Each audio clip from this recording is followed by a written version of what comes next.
Hello everyone, I am Sonal Kaul, your psychology mentor, and today we will study chapter 5 in class 11 psychology. तो आज मैं आपको बताऊंगी ऐसे कौन कौन से फैक्टर्स हैं जो लर्निंग को फैसिलिटेट, एनहांस या हिंडर करते हैं. So let's get started. तो एक चीज मुझे बताओ, क्या आपने कभी ये चीज वंडर की है that why some of you learn things very quickly while others take a lot of time? And कुछ बच्चे ऐसे भी होते हैं जो कभी नहीं लर्न कर पाते.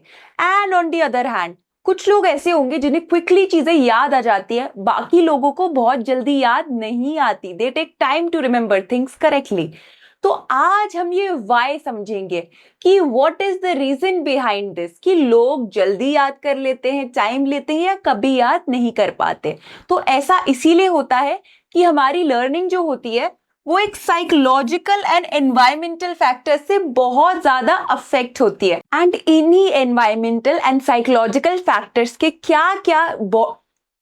इन्हीं एनवायरमेंटल और साइकोलॉजिकल फैक्टर्स के क्या ब्रॉड टाइप से हम एक एक करके देखेंगे, जिसमें हमारे पास सबसे पहले है मोटिवेशन और इंटरेस्ट.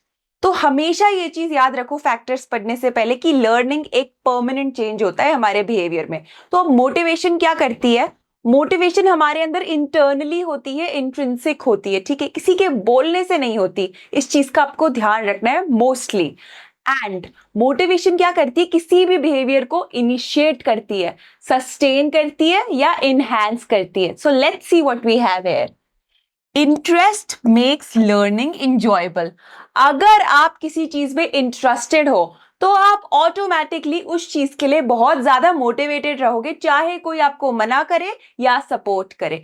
एंड हमारी मोटिवेशन दो टाइप्स की है, या तो इंट्रिंसिक या तो एक्सट्रिंसिक. तो देखो, यूजुअली मोटिवेशन ना विल पावर, एक अंदर की वॉइस होती है, ठीक है. It's an inner voice that tells you no matter what, you can do it, you can achieve it, you have to learn this, ठीक है.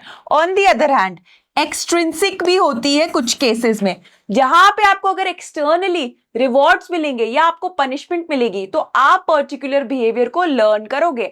अगर आपको मिलेंगे रिवॉर्ड्स एग्जाम में अच्छा स्कोर करने पे तो आप वही बिहेवियर लर्न कर लेते हो कि कैसे अच्छा स्कोर करना है. अगर आपको पनिशमेंट मिलेगी बुरे बिहेवियर पे स्कूल में तो आप वो बिहेवियर लर्न करते हो जो कि होता है ओबीडियंट एंड जहां पे आप कंप्लाई करते हो. उसके बाद है हमारे पास इसका एक और एग्जाम्पल, ठीक है, जो कि है स्पेस का. तो देखो, कुछ बच्चे होते हैं जिन्हें साइंस, स्पेस, साई-फाई बहुत पसंद होता है. तो जो बच्चा स्पेस को पढ़ने के लिए इंटरनली इंट्रिंसिकली मोटिवेटेड है, ठीक है, तो वो इस चीज को और अच्छे से देखना चाहेगा. एंड एक्सट्रिंसिकली भी वो इस चीज को परस्यू करेगा. क्यों? क्योंकि टेस्ट में अच्छे मार्क्स पड़ेंगे, ये एक टॉपिक होगा उसके सब्जेक्ट का, ठीक है. एंड है हमारे पास प्रिपेयर्डनेस फॉर लर्निंग. तो देखो, प्रिपेयर्डनेस का मतलब होता है आप कितने तैयार हो, क्या आप रेडी हो या नहीं हो. तो ये बायोलॉजिकल होती है. तो यहां मैं लिख देती हूं, ऐसा नहीं है कि किसी के बोलने से होगा. बायोलॉजिकली आपको खुद प्रिपेयर होना बहुत जरूरी है. तो देखो क्या होता है, आपको मेंटली, फिजिकली, इमोशनली उस चीज के लिए रेडी होना होता है. इमेजिन करो कोई बेबी है, अगर मैं किसी बेबी को एल्जेब्रा पढ़ाऊंगी, क्या वो बेबी एल्जेब्रा लर्न कर पाएगा? बिल्कुल नहीं. क्यों? क्योंकि वो बायोलॉजिकली उस स्टेट में नहीं है जहां पे वो एल्जेब्रा के कॉन्सेप्ट्स को पिकअप करे. So let's see what we have here. It also includes your will power, energy and prior knowledge relevant to the task. बिल्कुल, बेबी के अंदर प्रायर नॉलेज तो है ही नहीं, अभी तो एक बहुत छोटा बेबी है, उसका ब्रेन इतना डेवलप्ड ही नहीं है कि वो एल्जेब्रा को पिकअप करे. And then we have, if the learner is not ready or is distracted, tired, learning will be slow and inefficient. इस चीज का भी आपको ध्यान रखना है. अगर किसी को मैं कितना ही पढ़ा लूं, कितने ही अच्छे से आपको कॉन्सेप्ट्स पढ़ाऊं, बट अगर वो बहुत ही सोते हुए मूड में आता है, बिल्कुल भी मोटिवेटेड नहीं है, प्रिपेयर्ड नहीं है बायोलॉजिकली, इमोशनली, फिजिकली, मेंटली, तो मेरा पढ़ाना एकदम वेस्ट हो जाएगा. तो यही हमारा एग्जाम्पल है इसका.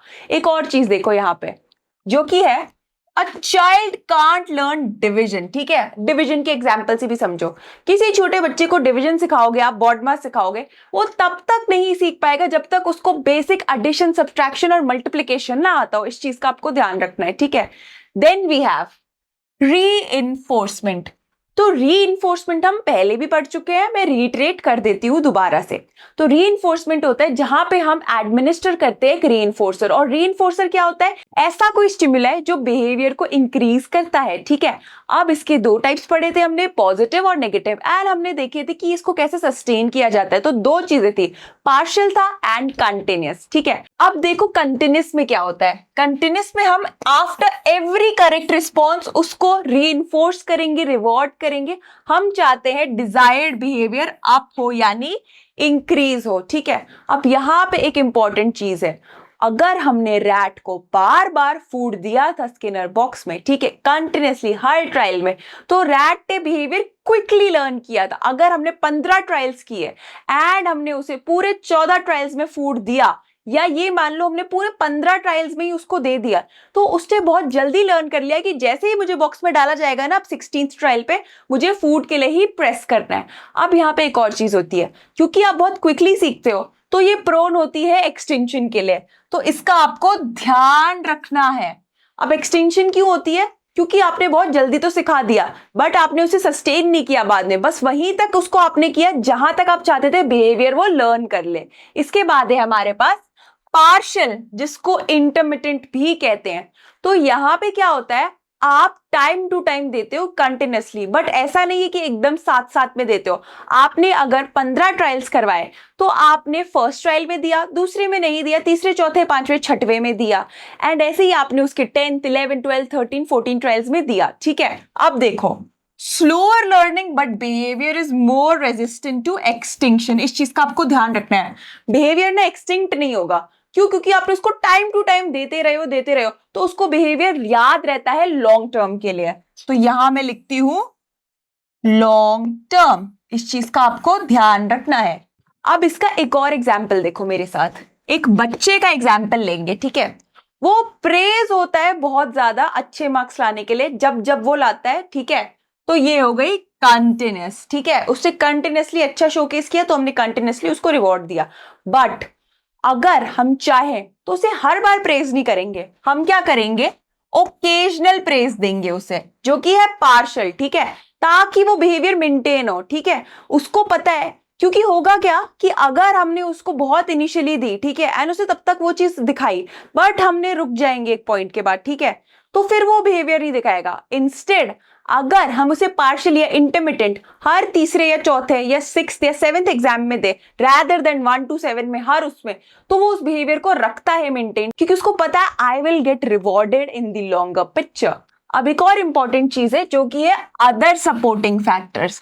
अभी हमने मेजर फैक्टर्स देखे, अब कुछ और फैक्टर्स में हमारे पास सबसे पहले है अटेंशन एंड अलर्टनेस। तो देखो अटेंशन क्या होता है कि आप कितने फोकस्ड रहते हो, आपकी कंसंट्रेशन कैसी है, ठीक है, एंड उसके लिए आपको अलर्ट या विजिलेंट होना पड़ता है, बिकॉज जब तक आप ऑप्टिमल अमाउंट के अलर्ट नहीं हो आप किसी चीज पे फोकस नहीं करोगे। तो देखो हमारे पास क्या है, focused attention helps the brain to process and store information effectively, ठीक है, और जब आप उसके साथ साथ अलर्ट रहोगे तो आप उसको उतनी जल्दी प्रोसेस या लर्न भी करोगे। उसके बाद है हमारे पास प्रैक्टिस एंड रेपिटेशन। मैं आपको पहले भी बोल चुकी हूं, practice makes a man perfect. तो सेम चीज है, अगर आप मैथ्स के सम्स डेली सॉल्व करोगे एग्जाम से पहले 1 महीने तक, तो अगर 1 महीने बाद आपका एग्जाम होगा यू विल परफॉर्म वेल, ठीक है, and you have to do this repeatedly. ऐसा नहीं है कि सिर्फ एक एग्जाम में आपने बहुत अच्छे से प्रैक्टिस की, अगर आप इसे रेपिटेशन में रखोगे तो आप मैथ्स का सब्जेक्ट मास्टर ही कर लोगे। उसके बाद है हमारे पास एक quite supportive and organised environment, ठीक है। अगर एनवायरनमेंट में एक्स्ट्रानियस वेरिएबल्स है, बहुत शोर है, बहुत परेशानी है, तो बच्चा चाह के भी अच्छा नहीं परफॉर्म करेगा। इस चीज का आपको ध्यान रखना ही रखना है, ठीक है। अब हमारे पास एक और चीज है, वो है फीडबैक। तो फीडबैक ना बहुत इंपॉर्टेंट होता है, उसके बारे में इतनी बात नहीं है आपके सिलेबस में, तो मैं आपको फिर भी बताऊंगी ताकि आपकी कॉन्सेप्चुअल अंडरस्टैंडिंग हो। तो देखो इमेजिन करो मेरे साथ, यू गिव अ टेस्ट, ठीक है, and imagine not knowing the scores like ever. तो अगर आपको फीडबैक ही नहीं मिला तो आप क्यों वापस लर्न करोगे और टेस्ट दोगे, नहीं दोगे ना। फीडबैक जरूरी है, इसीलिए फीडबैक भी डिसाइड करता है कि लर्निंग कितने अच्छे से होगी, ठीक है। स्कोर्स पता चलेंगे बच्चे को तो उसी के बेसिस पे तो वो खुद को इंप्रूव करेगा और लर्निंग अपनी अच्छी करेगा, ठीक है। अब देखो आज की क्लास में हमने क्या सीखा, आज मैंने आपको फैक्टर्स बताए जो लर्निंग को फैसिलिटेट करते हैं या हैम्पर कर सकते हैं। अभी क्विक क्विज करते हैं आपकी अंडरस्टैंडिंग के लिए। तो पहला क्वेश्चन देखो, Which of the following is a key factor that facilitates learning? And we have 4 options. Is it laziness, motivation, confusion or boredom? तो देखो, facilitate करना, laziness कभी facilitate नहीं करेगा, confusion भी नहीं, boredom भी नहीं, बच गया motivation। तो motivation अगर होगी तभी तो वो काम करेगा। Then we have which schedule of reinforcement is most resistant to extinction? ये मैंने आपको बहुत अच्छे से पढ़ाया था। तो देखो, continuous reinforcement, fixed interval, partial reinforcement और no reinforcement at all। तो देखो बोला क्या है, resistant to extinction, यहां पे extinction नहीं होती, तो ऐसा होता है हमारा C, partial में, क्योंकि वो long term में learning को maintain करती है। Then we have continuous reinforcement is most effective when, continuous क्या है कि रैट को हर ट्रायल्स तक हमने दिया फूड, जैसे उसे प्रेस किया उसको फूड मिलते रहा।